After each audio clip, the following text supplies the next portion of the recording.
Charleston White is looking like prophetic right now. Yeah. They showed a clip of Charleston White who said, if that brother, if he in there another 6 months, he gonna sing like a canary. Listen, music is in the street life, all that stuff is in a really interesting place. Yes. Like it really is, because I don't know where music can go now. Because I feel like before, like there was an obvious path to making money, right? It was just kind of, it was just there. It made sense. Now it doesn't. And now I'm just kind of like, why does this matter in the grand scheme of anything? Right? It's only like it's only like rappers, like 3 rappers really making money. Here's the thing. For real. Here's the thing, Malcolm. There are layers to this as we speak. When you're young, you listen to music haphazardly. You're just enjoying it. It's a feeling. You know what I mean? When you get older, it's a vibe. You got kids, you start going, well, let me turn that down in the car while I take these kids to school. When you become a grandparent, bro, I'm listening for everything that I never would listen for before. But that's called growth in our development as people who enjoy music. Yeah. What's happening now is more frightening than ever. And that is all of the nostalgic artists from a different place are occupying space in this day and time. As the last podcast I broke down, sure, I love listening to the clips from an artistic standpoint. Raekwon's album was slamming. Ghostface really album was probably the best out of all of them to me. Yeah, that Clientele joint. Yeah. However, what does it say about us that we have to revisit something from 25 years ago to have joy? Or are we, you know what I mean, stuck in a space because that place no longer exists? The BBS boys, you seen these guys? No. They driving around in the BBS with the BBS rims, and they got the Dapper Dan suits on and the velour suits, and it's an entourage of them. They growing bigger and bigger. These niggas look crazy. I don't care what nobody said. You know what I mean? That time has come and gone. Pay attention. Spaces and places.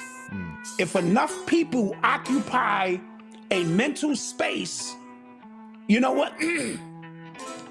Dr. Umar's school is Ray's Boom Boom Room.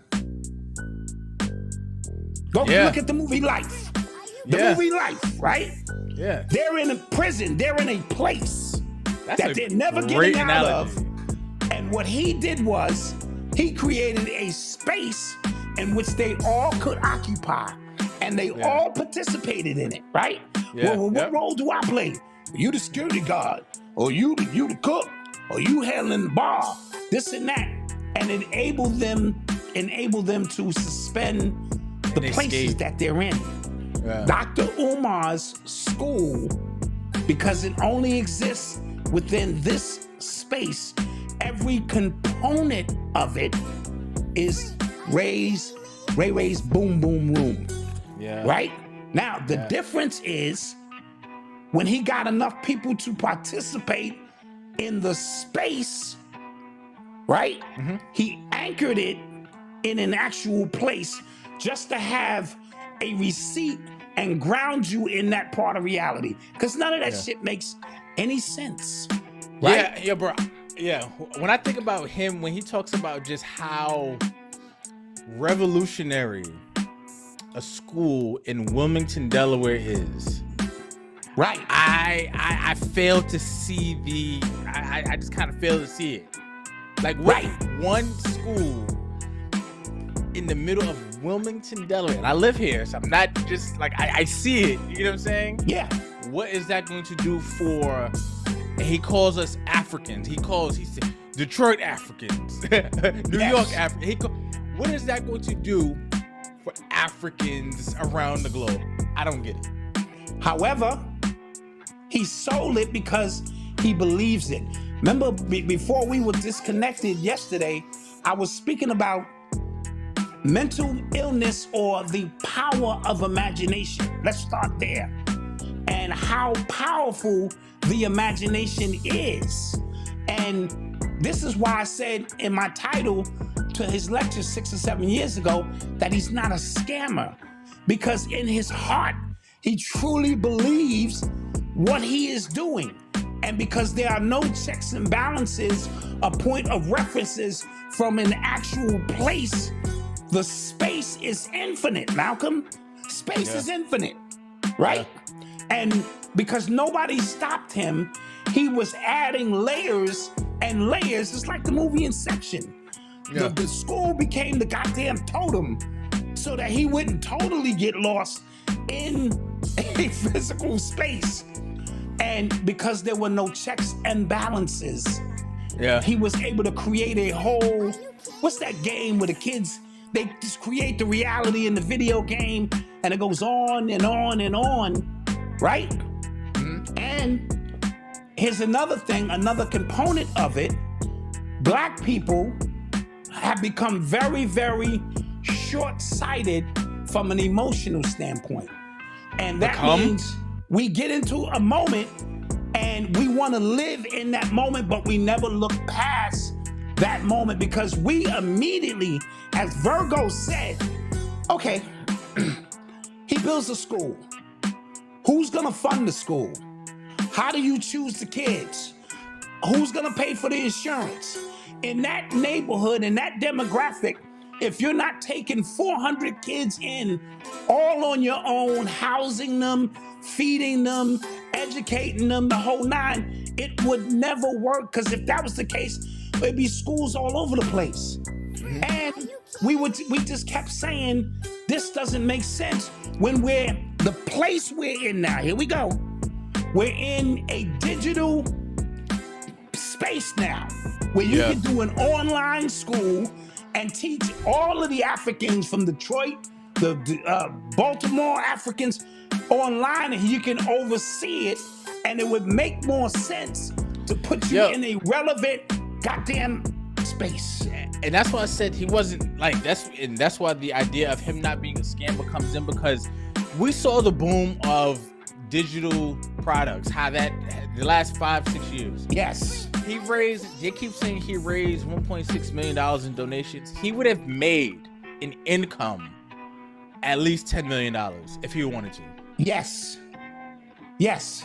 And that's like shifted online. Yes. If he from when did he announce the school? 2019 to now, at least 10 million. He announced that school in 2014, son. No, I'm talking about like when he bought this, when he got the building. Okay, got you. Yeah. Let's say he's like legit. Let's say he had a team, because that's another thing. You notice when people they start to like lose it, you kind of see they're by themselves most of the time, because there's nobody. Either they have a bunch of yes men around them, or they're by themselves. They kind of isolate themselves. Right. He talks like he has a team. He doesn't. He probably has somebody. He doesn't. It's always just him.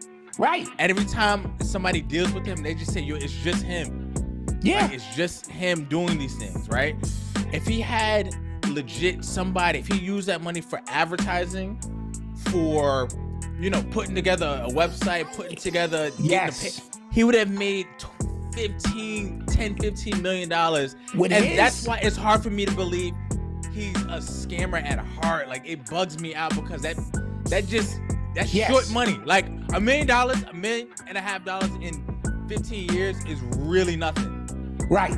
Considering his what ability to orate, his ability to excite. Thank you, Lord knows, appreciate you. Thank you everybody for the super chat. Right, his ability to do those things, had he came online at refurbished Grifter, he could have made $10 million easy, and then some, right?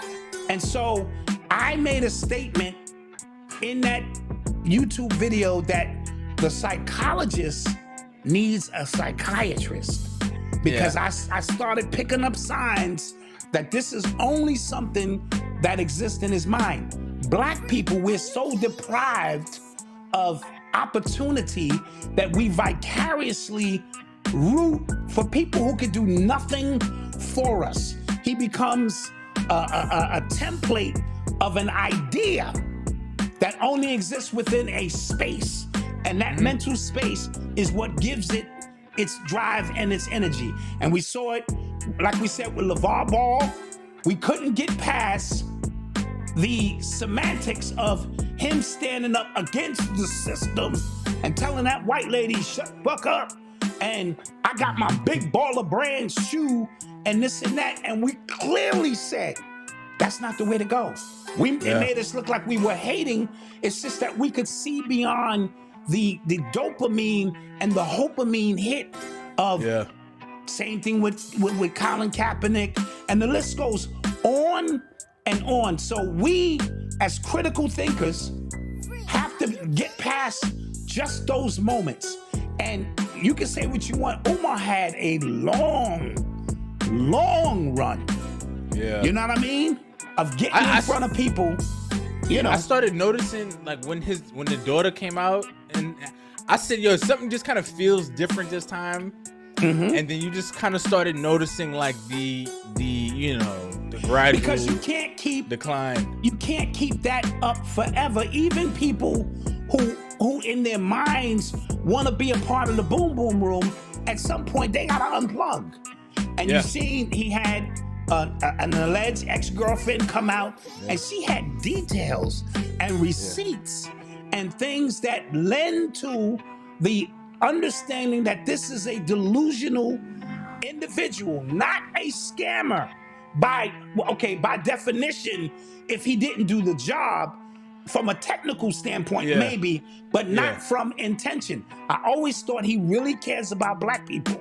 I always thought he really thinks he's more important than he really is. Mm-hmm. You know what I mean? He gonna need a Delta Marcus Garvey street security force and all of the shit he was saying, and he was making it up as he went along.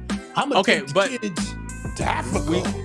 We do have to talk about the elephant in the room, though. We will say this, and I will say this: he, like a lot of other guys within the conscious community, they start talking in big words. They do all this lecture, knowledge of self, and queen and mother empress, and just to get some ass. And we got to start talking about it. Yes. We have to start talking about it. Yes. Yes. Because a lot of what you're seeing as well from him, and a lot of other guys, you could probably name a few, they do this to get around women and to seem powerful and smart in front of women. And from caveman era, like that's what women are attracted to. Of course. To alpha males, right? Right.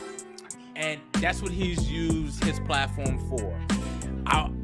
Listen, I watched that. I kind of watched, I skimmed through the movie, and I felt like, but I feel like that told on him though. You get what I'm saying? I feel like he told on himself. It was bad, bro. It was disgusting. It was disgusting.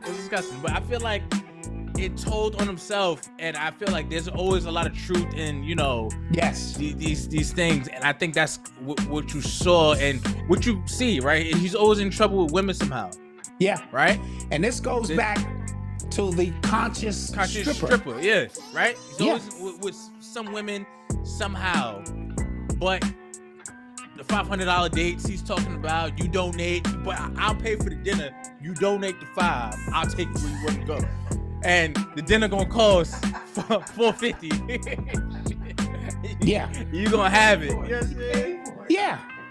And, really? But there are women out there who are willing to do it. There are women who are willing to spend $1,200 to take a picture with Chris Brown. Yeah. $1,200 to take a picture with Chris Brown?